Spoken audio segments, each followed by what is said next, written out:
There was one role that I didn't know I was being offered in a student film called Greasy Lake or whatever by Damien. This director in Hollywood gave me a script, but he wasn't professional yet. It was just Damien Harrison, and he said, read this script. I read it. I said, yeah, that's awesome. I just wish there was something in it for me. And he took that as me turning it down, but I didn't know it was an offer. So if someone gives you a script and asks you to read it, that's an offer. And how you respond, you know, can determine whether you get to be in the movie or not. But never in a professional sense. But I regretted that the rest of my life. Well, I regret it. I did turn down the role of, I guess you guys all know as Trash. I did too, dude. Dana O'Bannon was looking for this character who would fulfill the role of Trash, which involved nudity. And he found, yes. He found me in one of those type of establishments, and you know, for obvious reasons, he offered me that, but because I had been so well displayed. See, I'm trying, Thom. I'm really trying to use nice words. Thank you. And so, you know, he's there looking at me in all my glory.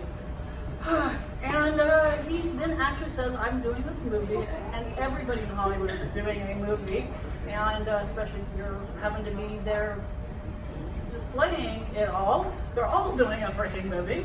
And and so I actually said, no, I don't want to do this. There's another party. Because, well, there's a good girl and there's a party girl. It's like, I like to party. We could go party.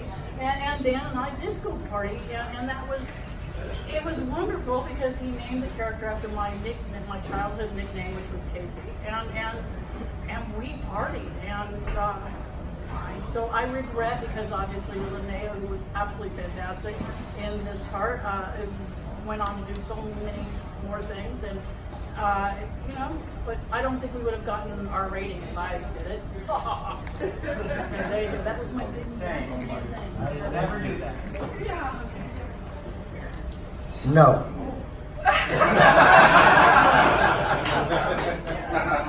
Can't stop that. I was new in New York City. Before I start, if you indulge me just for a minute, the three probably most important individuals involved with this project are no longer with us. Dan O'Bannon, the writer and director.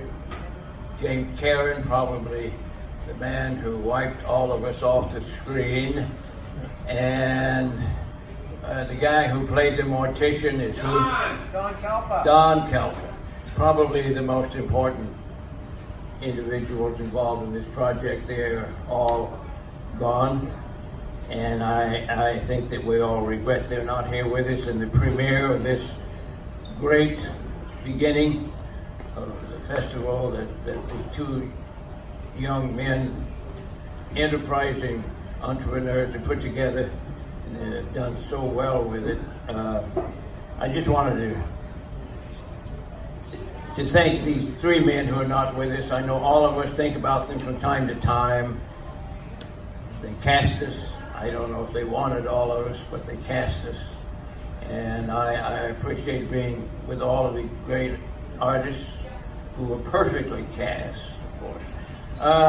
I was in New York City, and I went to, I saw in the paper auditions, so I went to this place on the 42nd Street in New York City. This was many decades ago, you know. And so in 50, kind of middle 50s, and I went in there and I went into the director, I thought, and he said, how big is your sexual organ? Okay, your turn.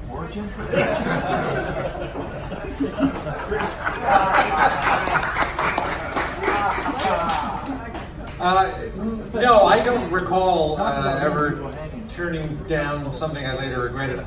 I remember accepting a few things I regretted, but never turning down anything I regretted afterwards. See, I didn't get the chugga chugga shit. I didn't get anything sexual. Any other questions? That's great. Next. You directed a short film in the late 60s that was received really, really well. Did you ever contemplate directing again? I always wanted to be a filmmaker, and I had a great passion for acting, which it came upon me while I was in the Marine Corps, and I studied it a lot all over the world, and I learned to rehearse. So when I got to Hollywood, finally, I realized that I was in a profession that I couldn't quite understand. We acted in front of a lens, in front of a camera, without rehearsing. I had always memorized my part in rehearsals. I'm really done with lines. I have to, and there's nothing wrong with that. I'm just an old fart, you know. So what happened is that gradually my passion for acting ebbed away, and directing film became my primary interest, and I never became a filmmaker, so I missed the boat. But I did get to act quite a bit, and was very thankful for that, of course.